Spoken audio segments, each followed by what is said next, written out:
Welcome to Never Again News. I'm Lori Watkins in Washington, D.C. We have the opportunity to go back to Armenia now. Joining us is Gev Iskajyan, who escaped Nagorno-Karabakh just last week. Gev, can you tell us where you are and what you've experienced since we last spoke? Since the last time we spoke, about over 99% of the ethnic population of Artsakh has left the area. So it's tantamount to ethnic cleansing and essentially genocide. That land that we were on, Armenians lived on for thousands of years. Now only a handful remain. It was a very difficult journey. We had about a 40-kilometer stretch of road to go through, but it took over 40 hours. And in context, it took over 40 hours for people that for the last 9 months have been, cut off of access for food, electricity, medicine. So they were already malnourished, already low on supplies. And on top of that, they had to go through that harrowing ordeal as well.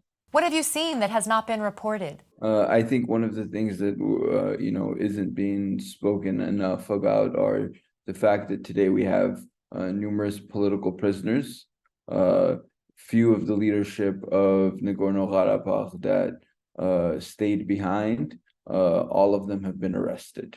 It is a human rights violation, and it is a grave crime against humanity. Have you seen war crimes? So what we've been seeing after the exodus of the population are Azerbaijani authorities that are going to sick and elderly people, many of whom are on bed rest, and forcibly, essentially signing them up to be Azerbaijani citizens.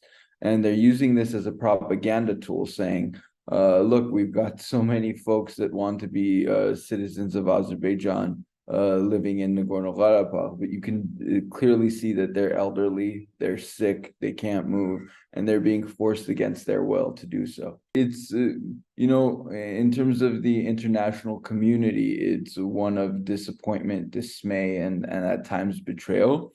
When it comes to, if we're specifically talking about the U.S. government, there was a hearing a few weeks before the onslaught of violence by the Azerbaijani regime, where the U.S. State Department, spokesperson came out and said that we will not tolerate any acts of aggression against the people of Nagorno-Karabakh.